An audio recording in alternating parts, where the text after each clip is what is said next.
5, 4, 3, 2, 1. The world is changing faster than ever. What used to take decades is now taking years or even months. What you see right now is the illusion that people have had for many decades about the workplace being this secure place to work the rest of your life. For the first time in the history of our nation, our children will not do as well as us. We've seen our friends get laid off. We've been laid off. We've had our pay cut. People are overworked and underpaid. They seem to have less time and less freedom. They live under constant pressure. This is going to be forced. And so even if your employer loves you, he may have to cut you. There's something wrong that on Monday morning, the heart attack rate increases by 35%. Technology is accelerating, job security is declining. It just doesn't seem like the old models of making a living are as reliable as they used to be.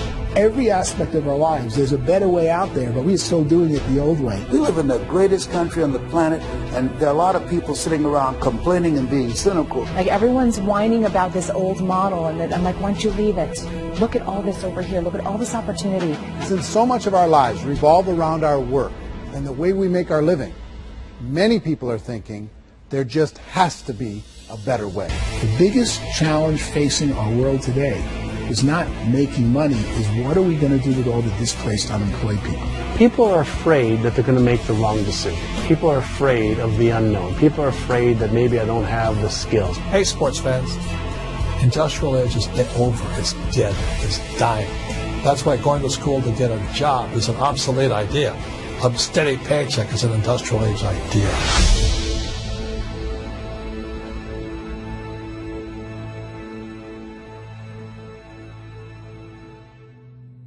It's the search for answers that has brought us here together today. My name is Eric Worre, and for almost 30 years I've been an entrepreneur, struggling at times, but ultimately succeeding. As a best-selling author, speaker, and business owner, I've spent my entire career helping millions of people around the world to become entrepreneurs. And I believe strongly that there is, in fact, a better way when it comes to how we make a living. The career landscape has changed dramatically, and many are still working in a model that is completely out of date. What worked for previous generations isn't working as well for people today. In this film, we're going to explore 3 important questions. First, what's really going on in our working world today? Second, in this new economy, is it better to become an entrepreneur, or is it safer to work for someone else? And third, if a person decides to become an entrepreneur and start their own business, how can they do it without taking on massive risk? To help in this journey, I've brought together some of the greatest experts and thought leaders in the field of entrepreneurship to share the real facts with you. My intention is to give you new information that will allow you to make choices that are not limited by an old, outdated model. Let's start by understanding what's going on in our working world today.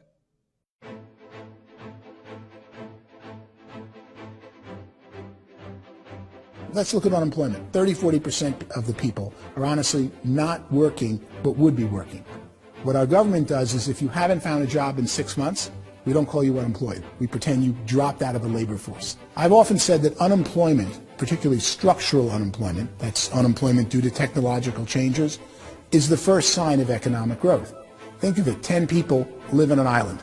They go out every day and fish. One day, new technology shows up. A missionary brings them a net. Now, using the net, one pilots the boat, one throws the net. 2 fishermen can do all the work 10 used to. That's a 500% increase in productivity, 2 doing the work of 10, in one day. You don't have to learn a lot to learn how to throw a net instead of throw a fishing line. The island's got a big problem, 80% unemployment. But the island still has all the wealth of the fish because the 2 people produce as much fish as 10 did. Now, of course, looking back in history, these changes used to take thousands of years.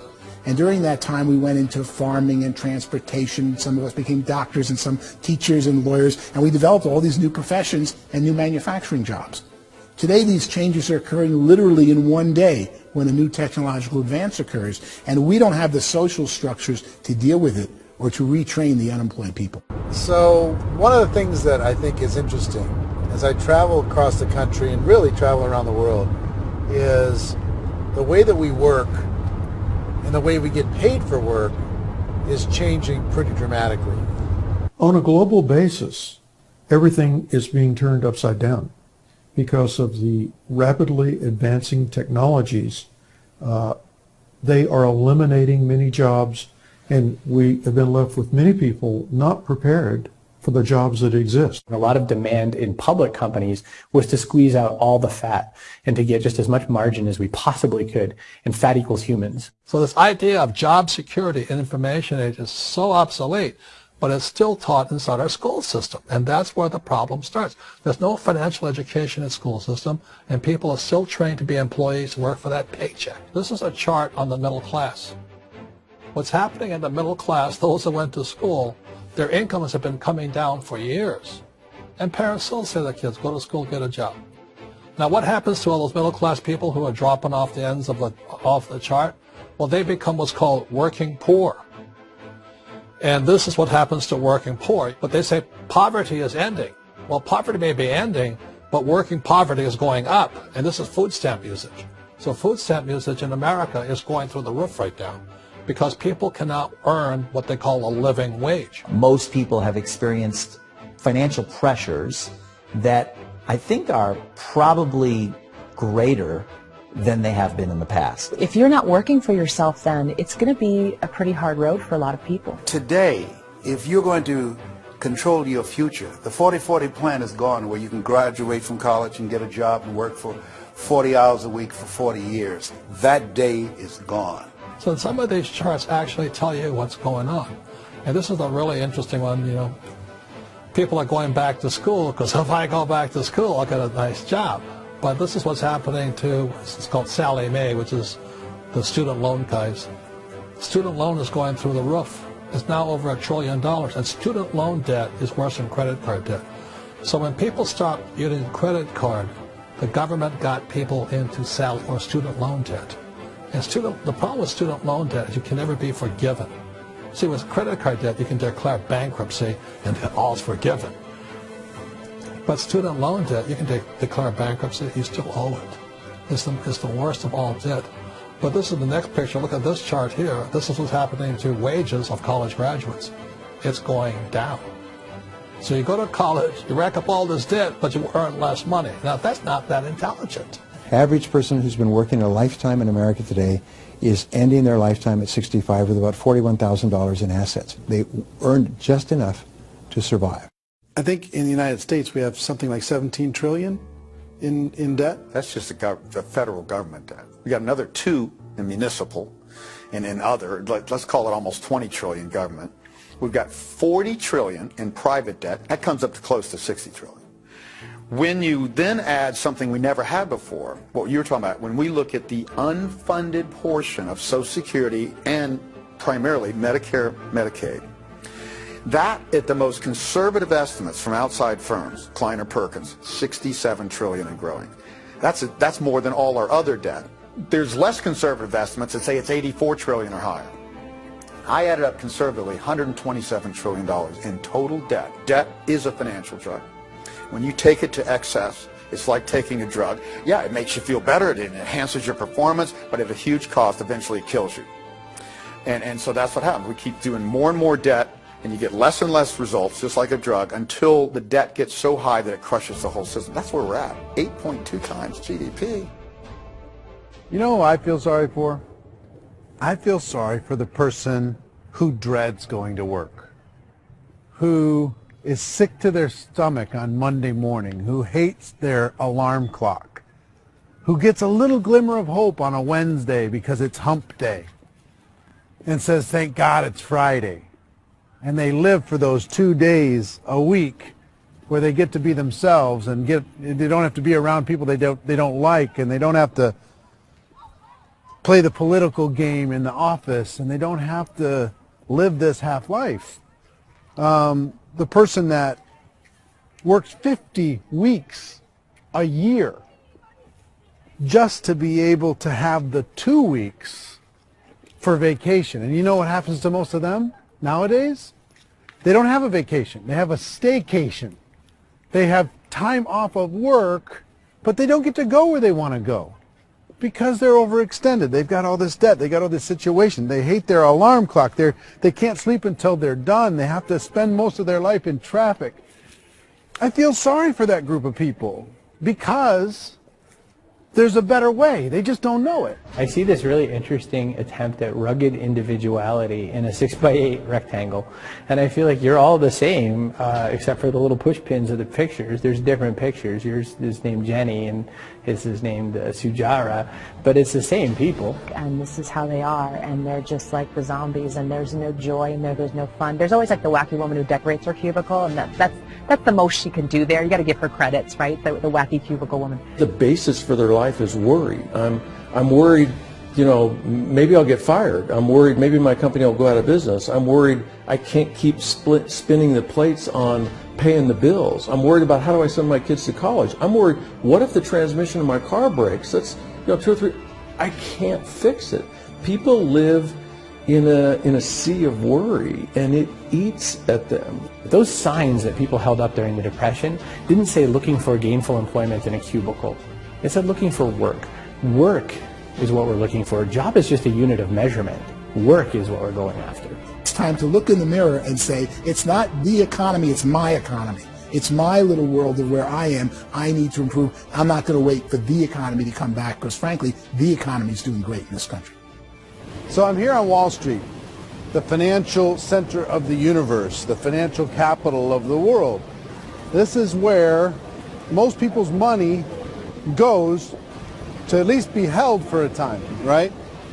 With interest rates in banks being effectively zero, and many experts are predicting it's going to stay at zero for the next 10, 20, even 30 years, people feel like they don't have any choice but to put their future into equities, to put their future into the hands of other people on this stock market, and hope that the stock market goes up, hope that the stocks that their advisors pick or that they pick goes up.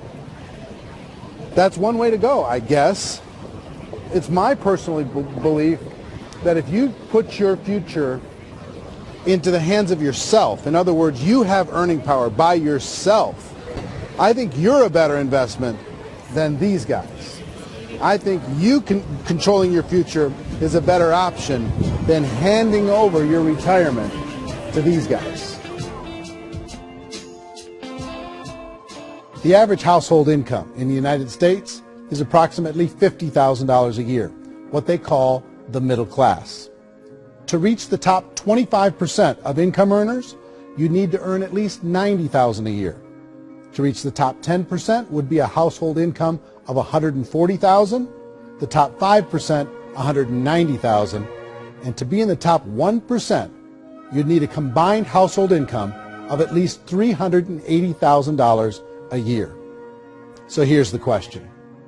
What do you think would give you the best chance to move up and get to the top 10%, the top 5%, the top 1% or beyond?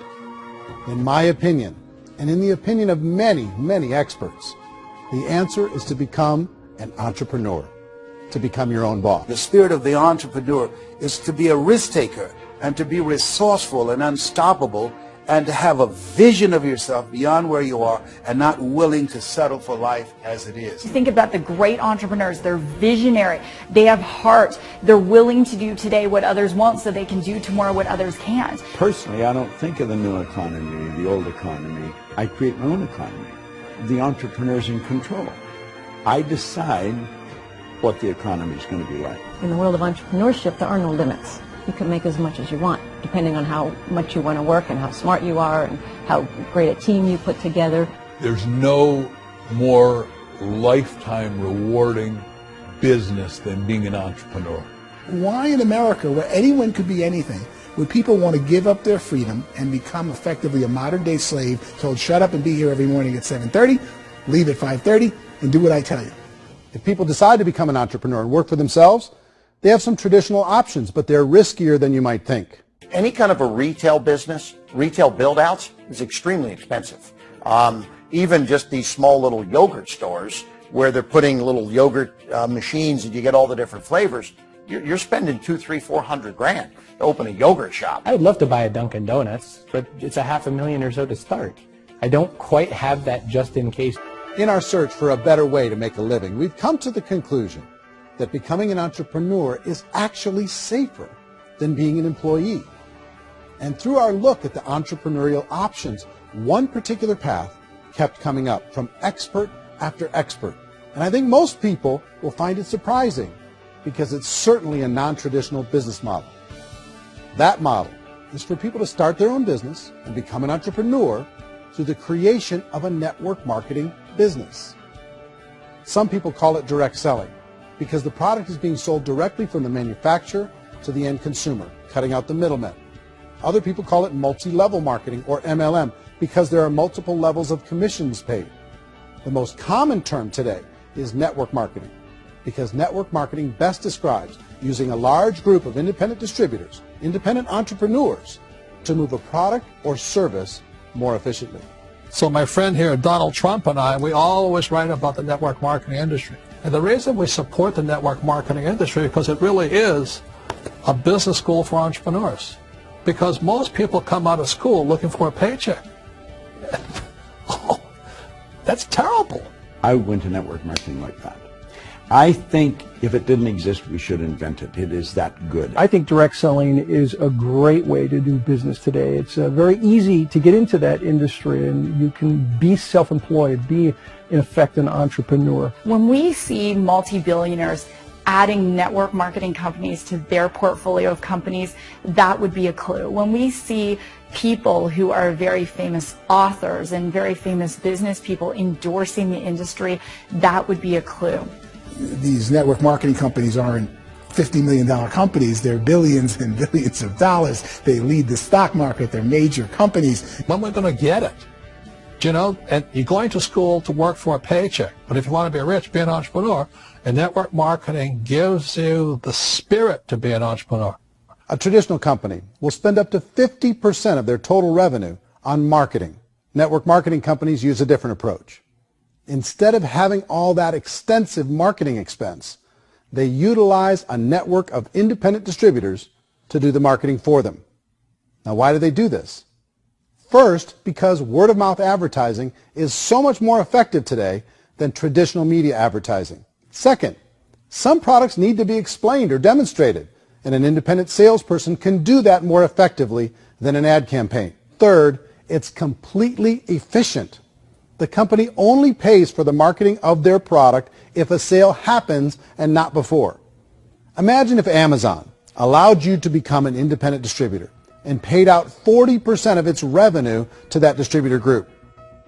All you had to do as a distributor was recommend a product, and if a person bought it on Amazon, Amazon would take care of all the logistics, and you'd get paid for bringing the customer. Now imagine you got paid for every purchase that customer made for the rest of their lives. Well, Amazon doesn't offer this option, but network marketing companies do. 85% of all buying decisions in our society are made as a result of word of mouth or reputation. We're recommending things to each other all the time.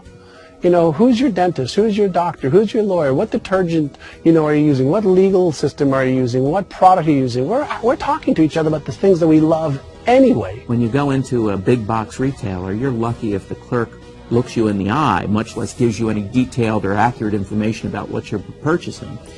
So of course, this personal information, this education coming from a friend, a neighbor, a relative, or even a stranger, but one who has experience with the product is extraordinarily valuable. As a matter of fact, network marketing can educate consumers probably better than any other form of marketing. It certainly can do better than advertising, because advertising usually has a certain hype to it, and you can only get limited information. So, network marketing trumps advertising. If you were a typical sales company and you wanted to sell $1 million a month worth of product, you might go find 100 superstar salespeople. The quota would be $10,000 a month. So network marketing as a distribution system just flips the numbers. So we use 10,000 happy, raving fans of a particular product, and we don't concern ourselves so much with how much product each one of them individually sells. If they sell just $100 or $200 a month, and there's 10,000 of them, you're selling $1 million to $2 million a month worth of product. And that's the best way I can explain how network marketing works. This is the marketing arm of the company. There's not money being wasted on bricks and mortar. There's not money being wasted on inventory that's sitting stagnant somewhere. There's not of employees standing around that don't have customers. These are people that are going to connect with customers. These companies allow people to become independent distributors for extremely low cost and with no minimum time or sales quota. Essentially, they own their own business and can provide as much or as little sales as they choose.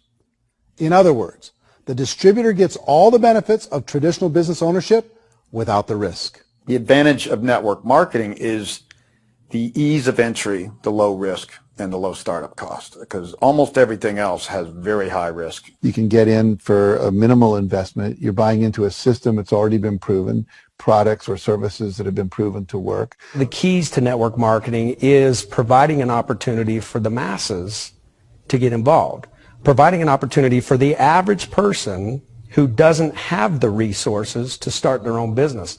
All of this so far is fairly straightforward, but network marketing offers another benefit, and it's this benefit that makes it so interesting for entrepreneurs. Network marketing allows a distributor to build their own network of other distributors and then compensates them on the sales created by that entire group. Direct selling is, at its base, very simple. It's the sale of a product or service to an individual on a face-to-face, one-on-one basis, just the way we're talking right now. But there's an important element as well, and that's the offering in conjunction with that sale of product, the offering of an opportunity for someone to make something of themselves. No matter what your social status is, no matter what language that you speak, I mean, look how many unbelievable people are becoming successful to speak every kind of language out there. What an awesome gift to give the world. Instead of having to work your way up in a system and prove that you could be a sales manager, they just decided everybody can be a sales manager. Everybody gets to build a sales team from day one. And so what that brought into the system of growth as a direct selling company is the concept of compounding or geometric progression. Because now you can actually grow sales force very quickly because everybody is enrolling people in their own sales force. People who are like, oh, this is weird, I'm building a sales team, or what do you think you do at a regular company? How do you think a regular company works? Network marketing is the only industry that doesn't say your past determines your future. It looks at your past and says, okay, now what can we train you to do so you can have a great future? Every other employer out there wants to exploit you for what you already know, not teach you something new. Network marketing has the potential to save the United States and the world because it's going to teach people not to be employees but to be entrepreneurs.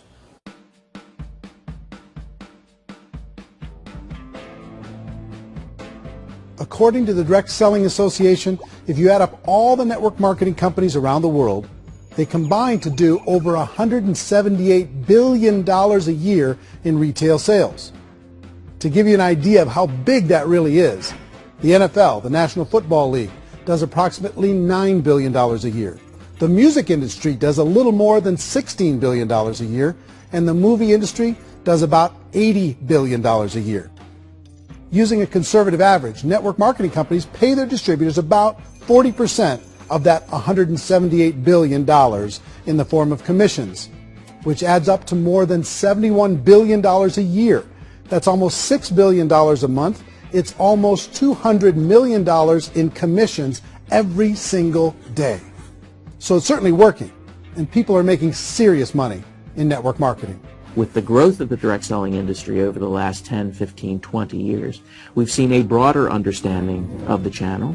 We have seen more and more people getting involved in the business, so our penetration in the marketplace has increased, and thus the understanding in the marketplace of who we are has increased. And we've seen non-direct selling companies look at the direct selling model and say, something's going on there. People are making money. Companies are being profitable, individuals are being motivated, product is being delivered to market. Maybe we should explore this. Some people think only the people at the top make money. Well, let's take a look at that as well. In the network marketing profession, there are roughly 500 people in the world who earn over $1 million a year. If you round that number up to $2 million a year, that adds up to about $1 billion a year. That takes the $71 billion paid out each year down to $70 billion. So where does the rest of the money go? The vast majority goes to part-time people making anywhere from a few $100s a month to many thousands of dollars a month. It goes to people who choose to make it a full-time career move and earning even more than that.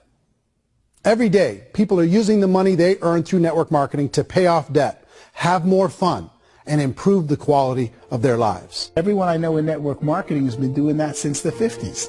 They go to work when they want to go to work. They stop working when they want to take time with their children to have a leisurely breakfast and discuss issues and drive them to school. They go back to work when they get home, wherever they're working out of. The biggest thing that I've seen is people that have become much happier in their life. MLM has probably made more millionaires of more people in more countries, and I've spoken to them in 67 countries, than any other single form of business, starting from nothing. If they have a choice between working a job for the next 10 years or working a network marketing business for the next 10 years, the result of working the network marketing business will be better.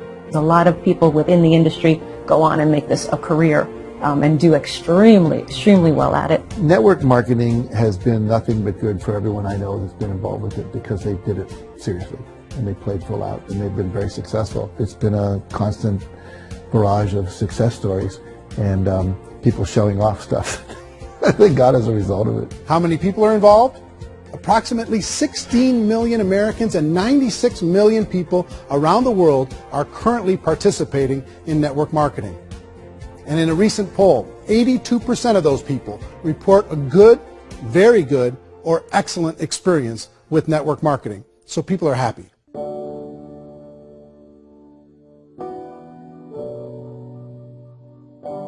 So I've taken a look at the network marketing profession and really tried to understand why so many people are confused as to the validity of this as a business. One is this pyramid shape. People get really messed up with this pyramid. Oh, it's one of those pyramid things. So I just think there are a lot of haters out there who really don't understand the industry and say, oh, it's a get-rich-quick scheme. It's a pyramid. Well, corporate America is a pyramid scheme. You know what I mean? It goes like this. You have thousands of MBAs, let's say working for Ford or General Motors or Coca-Cola. If all these MBAs are all trying to get to here, that's a pyramid. Only one guy's going to make it. Every 10 years, one's going to make it. Whereas you look at network marketing, it's like this. So you're here, and your job is to develop other CEOs coming up behind you. So it's an inverse pyramid. In network marketing, it's a very simple concept. If you sell product, you get paid.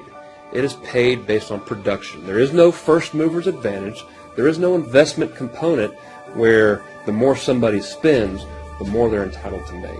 So the two are polar opposites of each other. It doesn't matter what shape the company is or the compensation plan is shaped, whether it's a circle or a pyramid or a triangle or a trapezoid, it doesn't matter. If compensation is coming primarily from recruitment, then you've got a problem.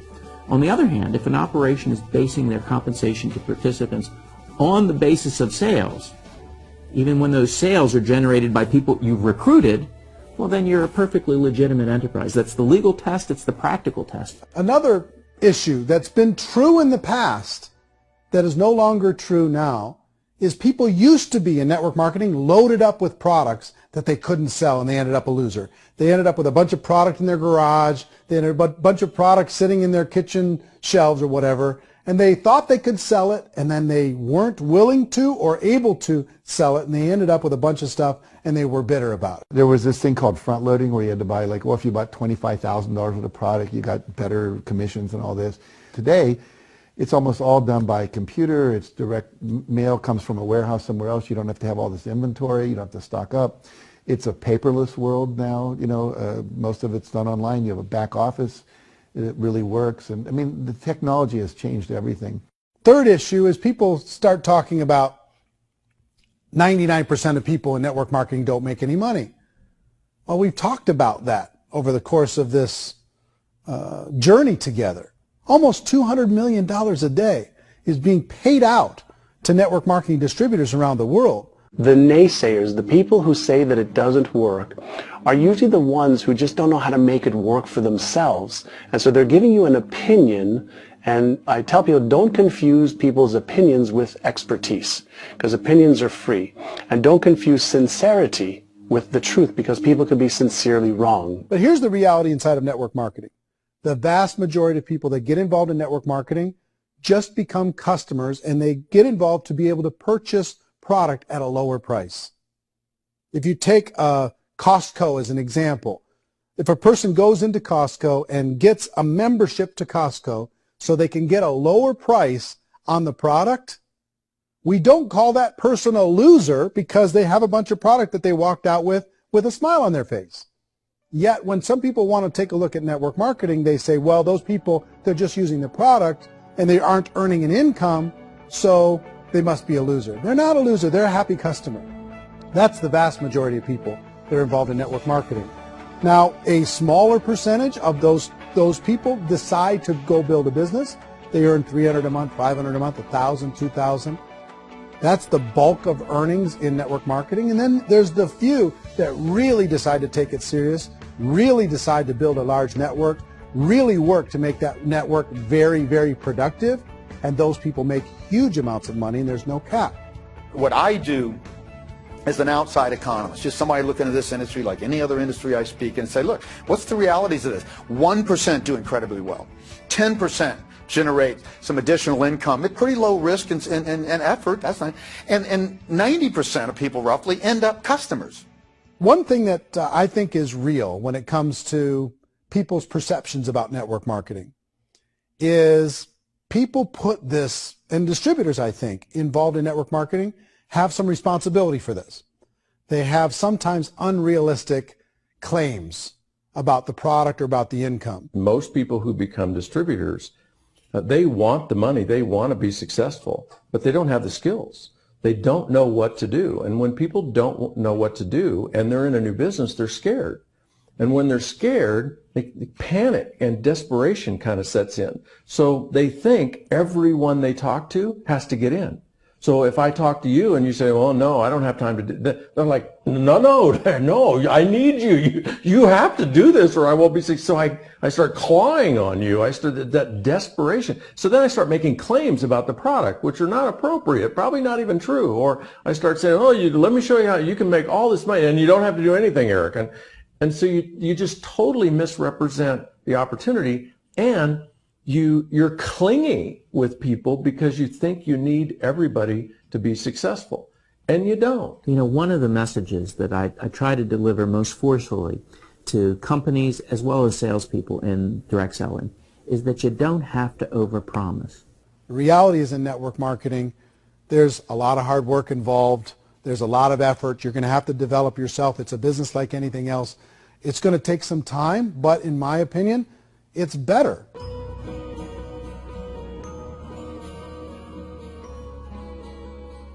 It's light years better for people starting today than it was even 5 years ago. I think it's more widely accepted now, and people understand it is a business. It is being an entrepreneur. It is being a business owner. Our belief system is based upon our evaluation of something, and frequently if we reevaluate a situation, our belief about that situation will change. The industry has changed and it's grown up. It's totally transformed. You've got young people today that have grown up with social media, and they understand networks. They understand how people are connected through technology, and they understand how money flows through those networks.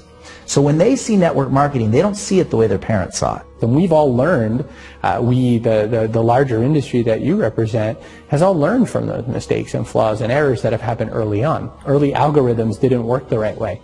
That's all fixed. It's like when they design a computer program, they design the program, then they run it, and then they go back through and they debug it. The MLM industry has been debugged. This is the day of being virtual, being able to run a business from your mobile phone. I mean, it's incredible. Companies are getting smarter. They're implementing more consumer protections. They're implementing more compliance training. They're doing more with respect to product research. If you do get involved and you make purchases of inventory, even on a voluntary basis, if you decide that this business is not for you, you can leave and have that inventory repurchased by the company. There's no other business that offers that kind of protection on a voluntary, self-regulatory basis.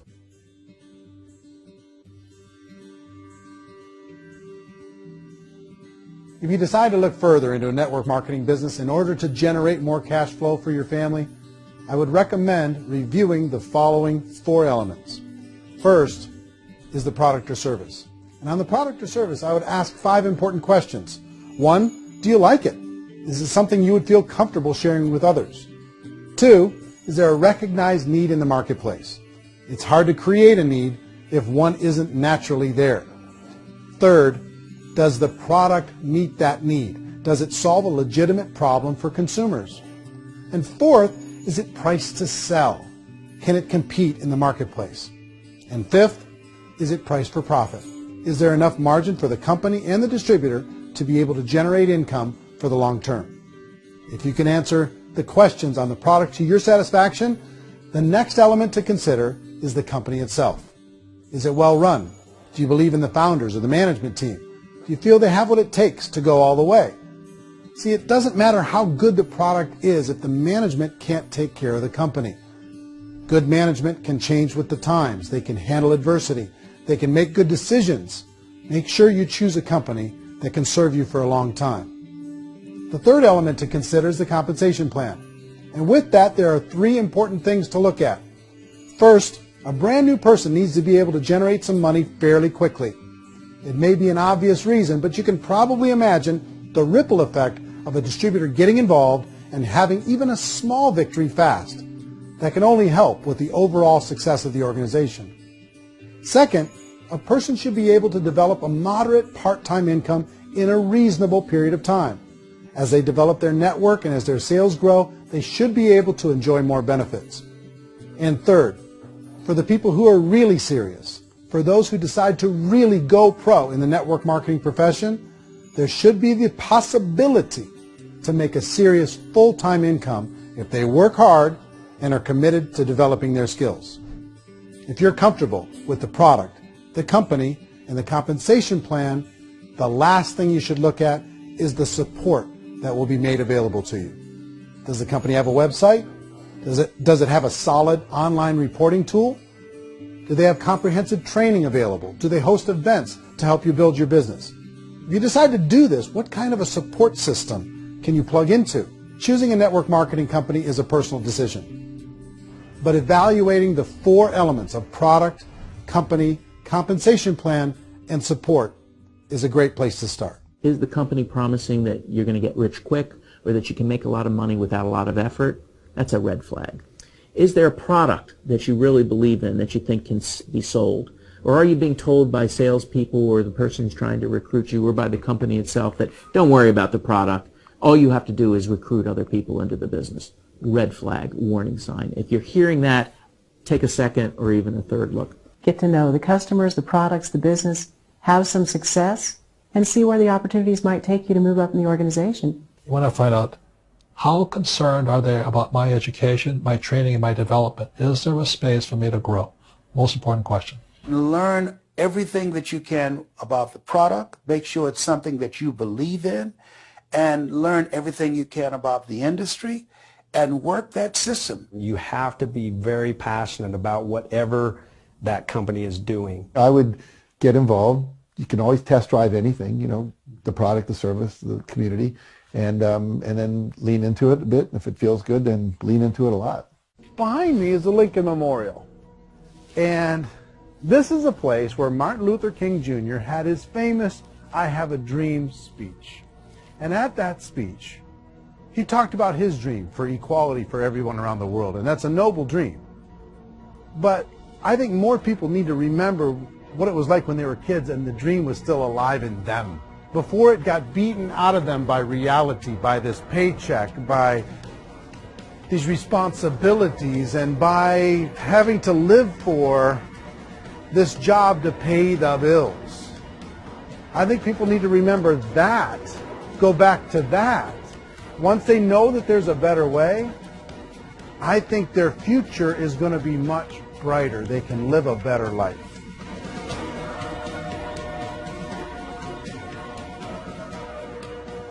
So if you're considering getting involved in a network marketing company, let me offer you just a few pieces of advice.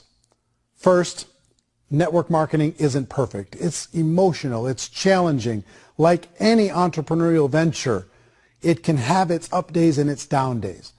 But if you have an entrepreneurial bone in your body, it's just better. Second, if you're going to do it, decide to be professional. Decide to go pro. It's better to do that than just be this amateur sticking your toe in the water. Third, as any professional, you're going to have to learn some new skills. And I promise you, inside of the network marketing profession, they're not too difficult to learn. Fourth, like anything worthwhile, it's going to take some time. Don't expect that you're going to get to the finish line right out of the gate. And fifth, it's worth it. It's worth it to be able to take charge of your life again. It's worth it to be able to control your own financial situation. It's worth it for the people you're going to be able to spend time with. It's worth it for the things you're going to be able to see and the experiences you're going to be able to experience. It's worth it for the causes you're going to be able to contribute to, the lives you're going to be able to touch, the customers you're going to be able to help, the friendships you're going to be able to develop. I promise you, it's worth it. Remember, most people are searching for answers just like you are. But I do have to tell you the catch to network marketing. If there is a catch, if you want to understand this from an emotional point of view, people say, well, it sounds too good to be true. It's not. It's hard work. But here's the catch. Most people still don't understand it. So you're going to have to endure the loss of social esteem from ignorant people. The uneducated will think less of you.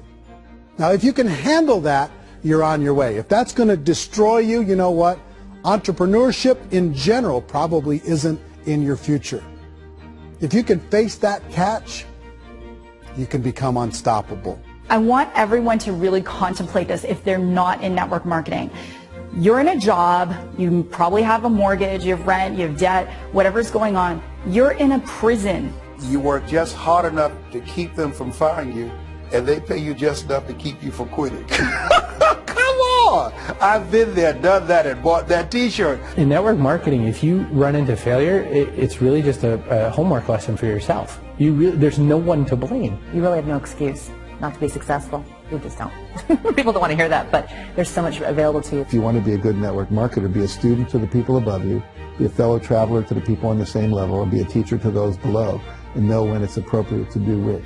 People who are not afraid of asking people to buy things, or not afraid of persuading people with a chance they may say no, these people own the future. Nothing happens until something moves. So you got to go move, you got to go do something, or nothing's going to change in your life. In the beginning, you're going to do a lot of things that you don't get paid for. But as you go down the road, you get paid for a lot of things that you don't do. And your job is rehabilitate the spirit, the entrepreneur spirit in all of us. You get it back. You either give it a strong yes or a strong no, but no wishy-washy, dilly-dally stuff in the middle. There's dreams and there are nightmares, but I believe that the biggest nightmare of all is when you don't pursue your dream. You're going to see some monumental growth in this profession. It's an exciting, exciting time to be involved in the network marketing profession. The next 10 years, I see just exponential growth. When that tipping point comes, it's not a matter of asking somebody, have you ever heard about network marketing? You're really asking them, which company are you building your wealth in? We are here to fix the world, to improve relationships with other people, to improve other lives. And the real reward comes as an entrepreneur at any level from teaching somebody something and watching them soar. There is no greater reward.